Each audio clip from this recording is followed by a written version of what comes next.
Happy Sunday, everybody. Steve here, coming to you from Los Angeles. Flew in last night, and going to be here for the day, and then flying out tomorrow. On the road, working again. It's been quite a while since I've done one of these devotionals, and the Lord really put something on my heart today, reading in the book of Nehemiah.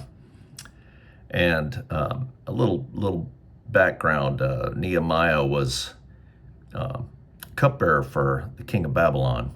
Of course, he's a Jew, and this was after the fall of Jerusalem and the captivity.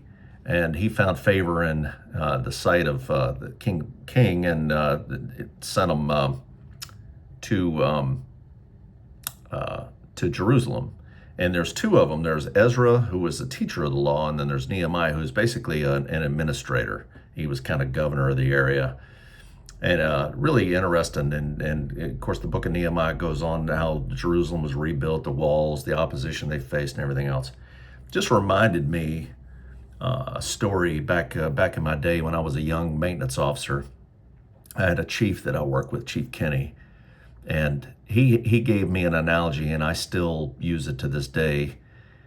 He talked about managing and keeping an eye on things, and he said, I went to a circus one time, and there was a guy there who his act was spinning plates, and he would take these sticks about that yay big around, and however tall, and he would stand them up, and he'd put a plate on them, and he would spin them, and he'd have them all going, and he kept those plates spinning. That was his thing. I guess that was entertaining, but the analogy basically was, you just got to keep an eye on the plates, and you got to keep them spinning, and you can't stay with one. You got to keep moving and moving, and you got to. It doesn't take a whole lot of work. You just got to give the plates a spin, keeping an eye on them. And it was his point was attention to detail, attention to all the things, and touching each of these things that you're working on all the time.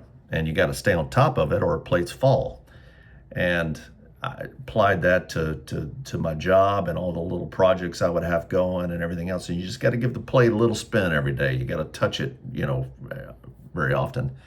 And as I was reading Nehemiah, especially chapter 13, it really came to light because, of course, Nehemiah, and with his leadership and with Ezra's leadership, they brought all the people of Israel together.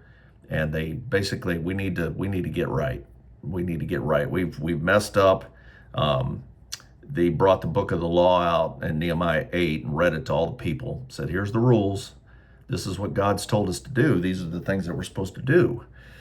And in Nehemiah 9, the people were like, ooh, yeah. And then they confessed their sins. And they signed a binding agreement saying, we're going to obey this. Now, one of the key points in there that I saw was that if you look through all the Old Testament, you look at all the times, it always seemed like when the people got comfortable, when the people rested, they would kind of drift into sin. And I think there's a little bit of that. They weren't spinning the plates. They weren't paying attention to their walk with the Lord, with how they should be doing things. And so rest is a good thing. I mean, we're supposed to rest on Sabbath day, but neglecting things. So they're paying attention to their crops, their fields, all of the stuff. Battles with all the countries around them. But with the Lord, they were letting that plate. They weren't spinning it, and it was falling over, and they drift into sin. So,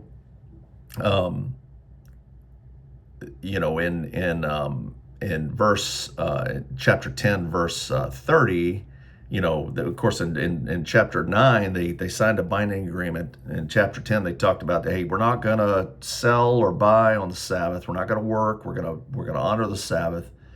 And they also said that we're not going to intermarry. And that was a couple of the big things, especially Moabites and Ammonites, the people that didn't help during the return to the Promised Land. They didn't help the people. And they were told specifically, don't intermarry with those people, because they're going to pull you away. So we get to all the way to the last chapter, verse 13, or chapter 13.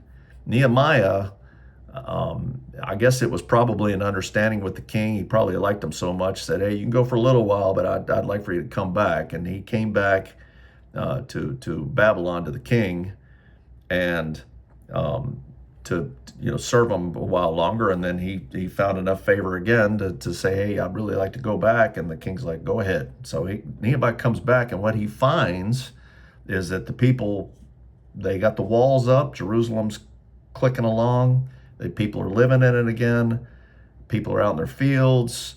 They were under the protection of Persia, I guess, at the time, and things were kind of comfortable, and they drifted off again.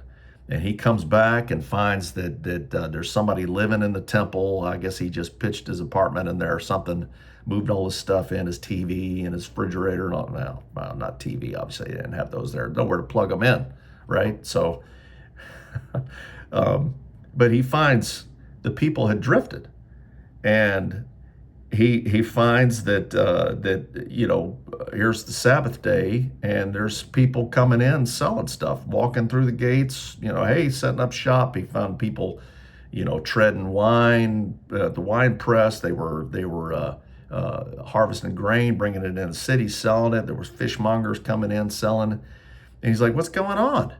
You guys signing a binding agreement? What's going on here?" And even worse, he found people intermarried. And it says he was so upset that he beat up some of the guys, some of the men, and pulled their hair out. And I was like, ooh. He was zealous for the Lord. And he's like, "You guys, do you not remember what got us to this place is how we drifted off?" And we get comfortable and we let that go. Why is that the first thing that we let go? In my own life, why is that the first thing? My prayer life, my reading the Bible, why does it seem like that's the first thing to kind of drift off? It's the most important thing, right? And I have to keep reminding myself that. And so he basically, there was one man who was the grandson of the high priest, and found that he had intermarried with somebody, an Ammonite or a Moabite woman, a foreign woman, and he chased him off. Said, get out," and ran him off. And so there was a renewing. Nehemiah came in and he said, "Look, we're going to clean this up. He posted guards at the gate. He closed the gate and said, "You can open the gates when the Sabbath's over." And at first, a lot of the merchants would just go and they'd "Hello, Jerusalem, can we come in?" And they wouldn't let them in, so they just camp outside the gate. And Nehemiah goes out there and he says, "Look, don't come here on the Sabbath. Don't come here or I'll arrest you." And they quit coming. So Nehemiah was very zealous for the Lord. And look, this is what we're supposed to do. Follow the rules. And so that's a lesson for me, and a lesson for all of us, I guess, is paying attention. Give those plates a spin with your walk with the Lord every day. Every day, pray, read the Word, stay connected with the Lord. Pay attention to the details. Pay attention to all the things in your life, because when you start relaxing, when you start resting, that's when problems start. So I hope this was a blessing to you, and I'm going to hopefully pick these back up again. I find myself with a little more time, and anyway, hope you have a blessed Sunday, and we'll see you next time. Take care.